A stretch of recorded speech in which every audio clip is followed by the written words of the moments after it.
नमस्कार, न्यूज 18 मध्य प्रदेश छत्तीसगढ़ देख रहे हैं आप। मैं हूं आशीष त्रिपाठी आपके साथ और शुरुआत करेंगे महासंग्राम 2023 की। निश्चित ही मैं हूं आपके साथ अवंतिका श्रीवास्तव। शुरुआत चूंकि महासंग्राम की करें तो सबसे पहले जिक्र प्रधानमंत्री नरेंद्र मोदी का सतना में चुनावी जनसभा को पीएम ने संबोधित किया। इस दौरान पीएम मोदी ने कांग्रेस पर जमकर निशाना साधा। दरअसल प्रधानमंत्री नरेंद्र मोदी ने कहा कि कांग्रेस के झूठ के गुब्बारे की हवा निकल चुकी है और कांग्रेस पर निशाना साधते हुए प्रधानमंत्री ने कहा कि उनकी सरकार में सिर्फ और सिर्फ घोटाले हुए। तो कांग्रेस ने जनता का हक छीना है।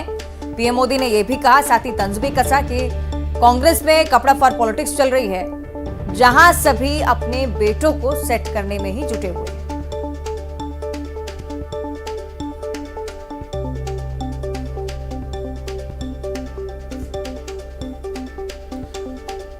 प्रधानमंत्री की तरफ से चुनावी सभा सत्ता में आज संबोधित कर रहे थे पीएम। कड़ा प्रहार कांग्रेस पर किया है, जमकर निशाना साधा परिवारवाद को लेकर भी।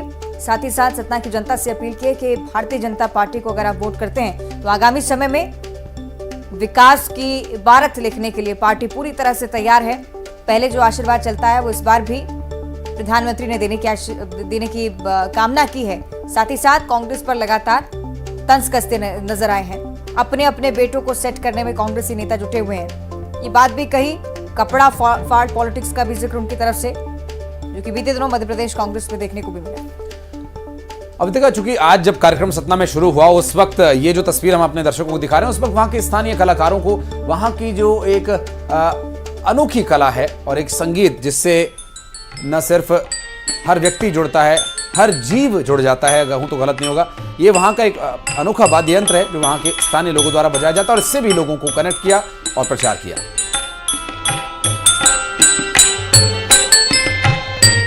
यहां एमपी में कांग्रेस ने आपके सामने दो ऐसे नेता खड़े किए हैं जो कई दशकों से मध्य प्रदेश कांग्रेस को चलाते हैं। अब आज क्या काम कर रहे हैं? दोनों कपड़ा फाड़ नेता बन गए हैं। एक दूसरे के कपड़े फाड़ रहे हैं और दूसरे को अपने समर्थकों को कहते तू उसके कपड़े फाड़, वो अपने चेलों को कहता तुम उसके कपड़े फाड़। यही नेता एमपी को दशों तक अभाव में रखने वाले एमपी को वंचित रखने के लिए जिम्मेदार है। ये आपके बेहतर भविष्य का भरोसा कभी नहीं दे सकते। मतदान में अभी इतने दिन बचे हैं, लेकिन उससे पहले ही कांग्रेस का झूठ का गुब्बारा पंक्चर हो गया, फूट गया है। कांग्रेस के झूठ के गुब्बारे की हवा निकल गई है और आपने देखा है ना, जब गुब्बारे की हवा तेजी से निकलती है तो वो कैसे लड़खड़ाता है, शोर मचाता हुआ इधर उधर जाता है। वैसे ही हारते हुए कांग्रेस के नेता इधर उधर भागते हुए अब सिर्फ शोर ही शोर मचा रहे हैं। और चुनाव प्रचार में जुटे हुए हैं राहुल गांधी। अशोकनगर लिए चलते हैं आपको, जहां प्रचार चरण में इस वक्त राहुल गांधी पहुंचे हैं। क्या कुछ कह रहे हैं, सुनवाते हैं आपको। तो लगता है कि देश के लोग नफरत से भरे हुए हैं, मगर जब मैं निकला नफरत मुझे कहीं नहीं मिली। सिर्फ मोहब्बत, आदर, रिस्पेक्ट, प्यार मिला। मैंने नारा दिया, नफरत के बाजार में मोहब्बत की दुकान खोल रहे हैं। तो सबसे बड़ा सवाल हमारे सामने, और अच्छा एक और बात, जब मैं युवाओं से मिलता था, बेरोजगार युवाओं से मिलता था, तो मैं उनसे सवाल पूछता था, भाई आपकी जात क्या है? पता नहीं आपने नरेंद्र मोदी का भाषण देखा या नहीं। 2-3 दिन पहले उन्होंने कहा, हिंदुस्तान में सिर्फ एक जात है, वो है गरीब। सुना होगा आपने। एक तरफ कहते हैं मेरा नाम नरेंद्र मोदी, मैं ओबीसी हूं, और दूसरी तरफ कहते हैं हिंदुस्तान में सिर्फ एक जात है, वो है गरीब। मगर जो मैंने अपनी आंखों से देखा मैं आपको बताना चाहता हूं। मैं लाखों युवाओं से मिला और जब मैं उनसे पूछता था भैया आप बेरोजगार हो, आपकी जात क्या है, वो मुझे कहते थे मैं ओबीसी हूं, मैं दलित हूं, मैं आदिवासी हूं। तो मेरे दिमाग में सवाल उठा, इस देश में ओबीसी कितने, दलित कितने, आदिवासी कितने, जनरल के कितने, और इन लोगों को, इन वर्गों को हिंदुस्तान को चलाने में कितनी हिस्सेदारी मिल रही है। सरल सा सवाल है, अगर इस देश में 50% ओबीसी है तो सरकार को चलाने में 50% भागीदारी होनी चाहिए। सही है गलत? 50% भागीदारी होनी चाहिए। अगर आदिवासी 14, 15, 16% है तो उनकी भागीदारी होनी चाहिए। और फिर मैंने थोड़ा पता लगाने की कोशिश की। यहां जो ओबीसी वर्ग के युवा हैं, आप सब ने एक दिन सपना देखा होगा, दलित आदिवासी भाइयों ने, बहनों ने सपना देखा होगा कि भाई मैं एक दिन आईएएस के लिए काम करना चाहता हूं। सपना देखा? देखा ना? ये देखो हाथ उठा रहे हैं। हर युवा कहता है मैं आईएएस के लिए काम करना चाहता हूं। क्यों? क्योंकि ये सब जानते हैं कि हिंदुस्तान की सरकार, मध्य प्रदेश की सरकार को आईएएस अफसर चलाते हैं। भाइयों और बहनों, हिंदुस्तान की सरकार को 90 लोग चलाते हैं। अगर आप सोचते हो कि एमपी, एमएलए सरकार को चलाते हैं, गलतफहमी में हो। मैंने सरकारों को अंदर से देखा है। हिंदुस्तान की सरकार को 90 अफसर चलाते हैं। नरेंद्र मोदी जी मिलकर 90 अफसरों के साथ इस देश को चलाते हैं। कैसे? हिंदुस्तान का जो बजट है, जो धन है, उसको ये 90 अफसर बांटते हैं।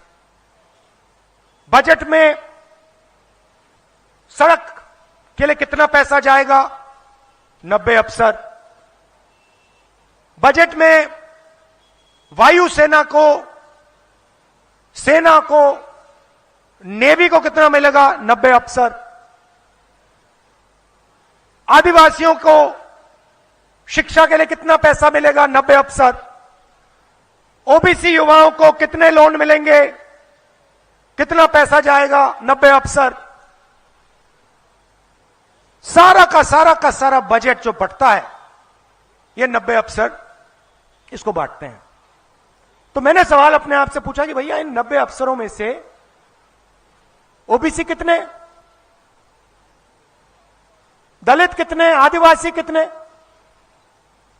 मोदी जी कहते हैं ओबीसी की सरकार है। भाइयों और बहनों, आप मुझे बता दो, 90 अफसरों में से जो हिंदुस्तान को चलाते हैं, ओबीसी कितने हैं? कोई नहीं बता पा रहा। चलो उससे पहले हिंदुस्तान में ओबीसी की आबादी कितनी? देखो, किसी को नहीं मालूम।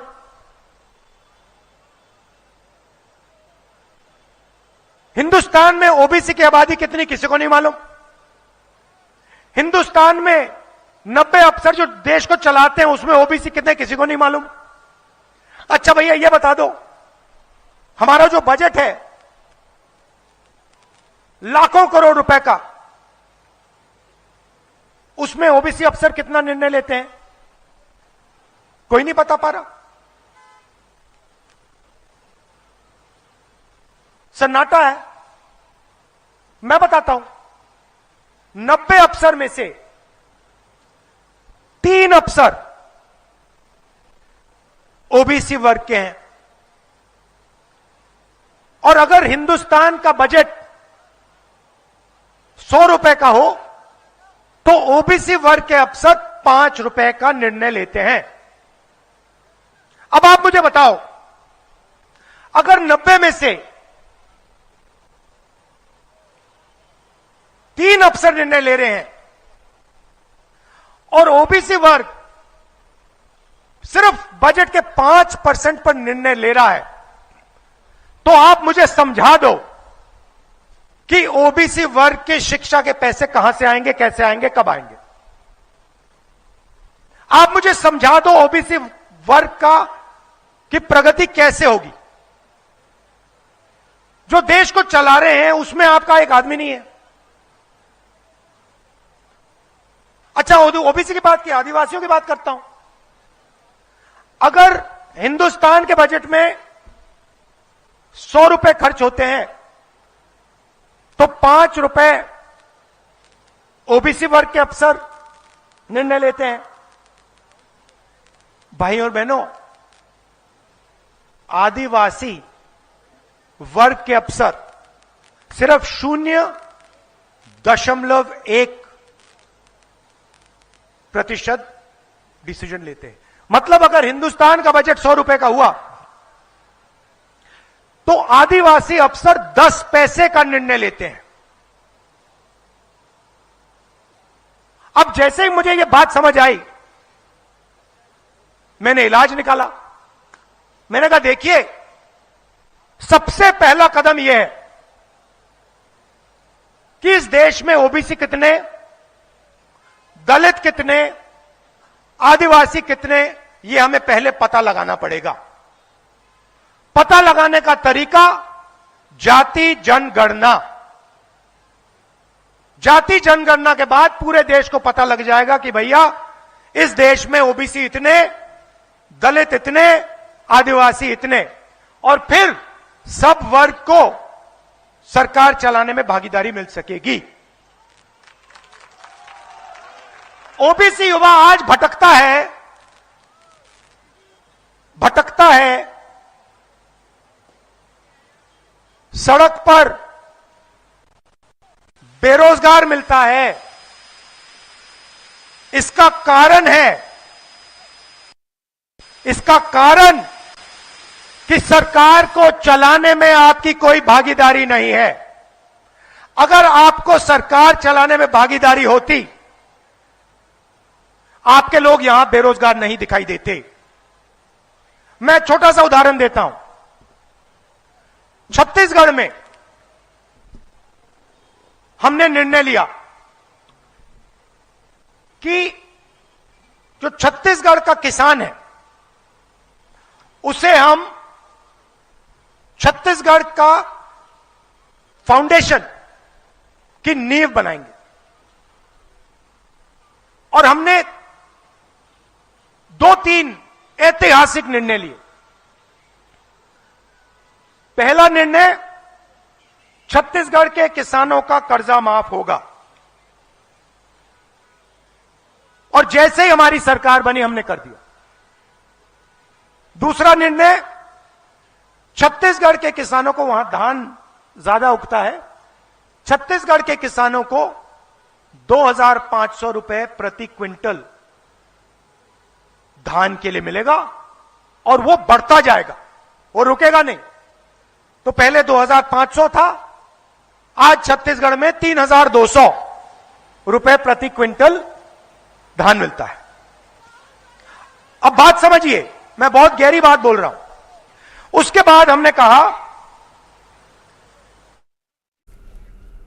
तो अशोकनगर की ये तस्वीरें हम आपको दिखा रहे थे। रीवा, अब आपको सीधे लिए चलते हैं। प्रियंका गांधी क्या कुछ कह रही हैं, आइए सुनाते हैं। बजाय और क्या क्या करना चाहते हैं। महिलाओं के लिए 1,500 रुपए डायरेक्ट आपके खाते में प्रति माह डालने की घोषणा कांग्रेस पार्टी ने की है।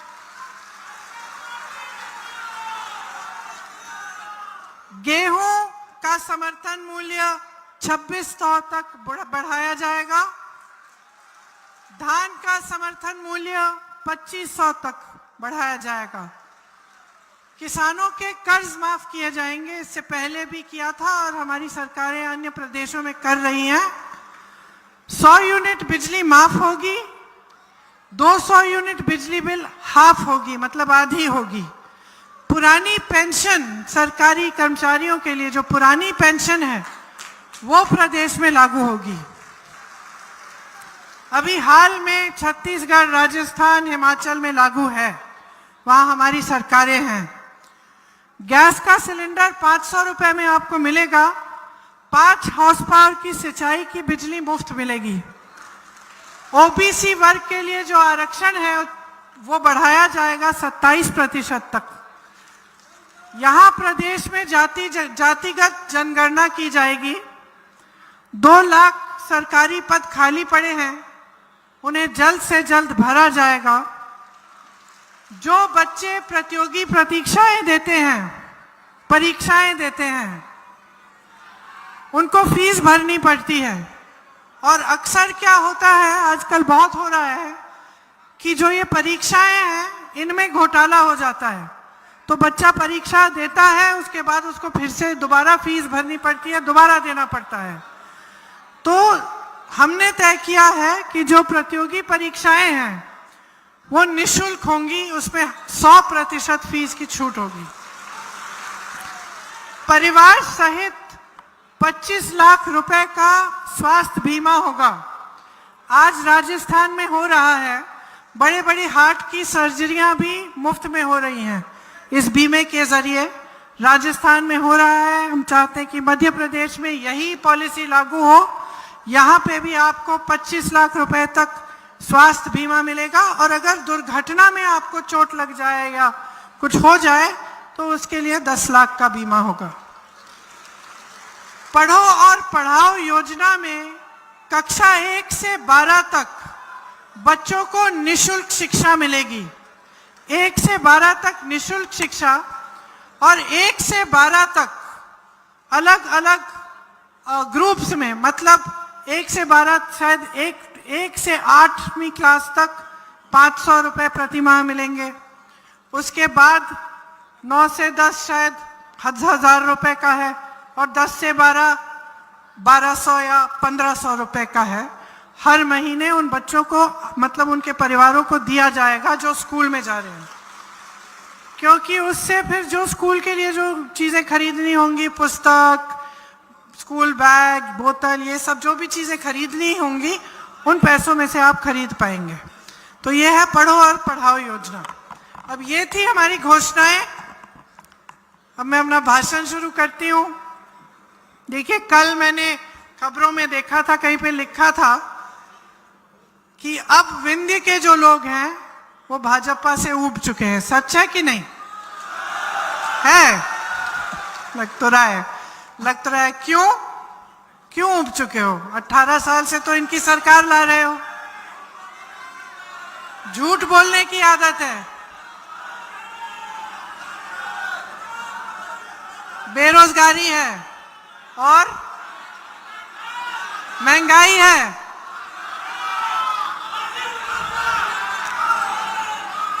तो देखिए, आपके क्षेत्र में तो ये स्पष्ट है कि जो सैनिक स्कूल है, जो इंजीनियरिंग कॉलेज है, जो संजय गांधी अस्पताल है, ये ऐसी जो चीजें हैं ये भाजपा की सरकार ने तो बनाई नहीं है।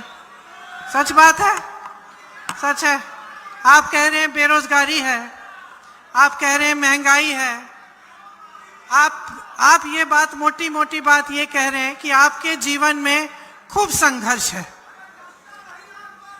हाँ, फर्जी घोषणाएं होती हैं। चलिए, फर्जी घोषणाएं होती हैं। देखिए, आप कह रहे हैं कि आपकी परिस्थितियां आज क्या है। प्रदेश में जो हालात है वो आप खुद जान रहे हैं। इस मंच पर खड़े होकर कोई नेता आपको समझाता है, उसकी आपको जरूरत ही नहीं है। आप और इसी बीच रुक रहे एक छोटे से ब्रेक के लिए फौरन लौटते हैं।